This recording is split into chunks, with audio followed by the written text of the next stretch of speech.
Employees Provident Fund Organisation EPFO మరోసారి కీలక నిర్ణయం తీసుకుంది.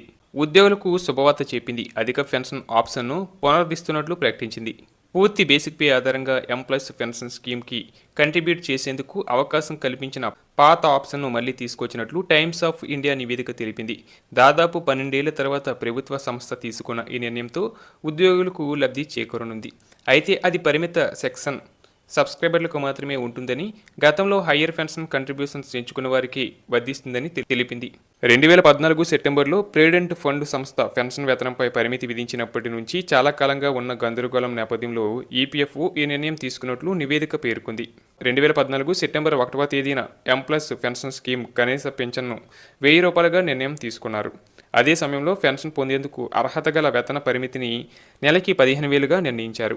బేసిక్ శాలరీ ప్లస్ డిఏ కలిపి గరిష్టంగా 15,000 వరకు మాత్రమే ఈపీఎఫ్ఓలో కంట్రిబ్యూట్ చేసి పెన్షన్ పొందేందుకు అర్హత ఉంటుంది. దీంతో నెలవారీ గరిష్ట పెన్షన్ 7,500 మాత్రమే లభించనుంది.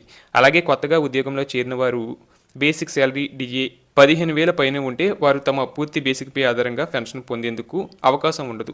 దీంతో వారు అధిక పెన్షన్ పొందలేకపోతున్నారు. ఇక వేతన పరిమితి విధించినప్పటికీ 2014 సెప్టెంబర్ 1కి ముందు తమ పూర్తి బేసిక్ వేతనాలు ప్లస్ డిఏ ఆధారంగా కంట్రిబ్యూట్ చేసి అధిక పెన్షన్ పొందేందుకు ఆప్షన్ ఉండేది. సాధారణంగా ఈ ఆప్షన్ అనేది పబ్లిక్ సెక్టర్ కంపెనీల ఉద్యోగులు ఎంచుకునేవారు. అధిక మొత్తంలో కంట్రిబ్యూట్ చేసేవారు. ఈ కారణంగా చాలామంది ఉద్యోగులు అధిక పెన్షన్ పొందారు. తమ బేసిక్ శాలరీలో దాదాపు సగం శాలరీ పెన్షన్గా అందుకున్నారు. అయితే 2014 సెప్టెంబర్ 1 నుంచి పెన్షన్ పొందే శాలరీ పరిమితిని 15,000గా నిర్ణయించడంతో హయ్యర్ పెన్షన్ ఆప్షన్ నిలిపివేశారు.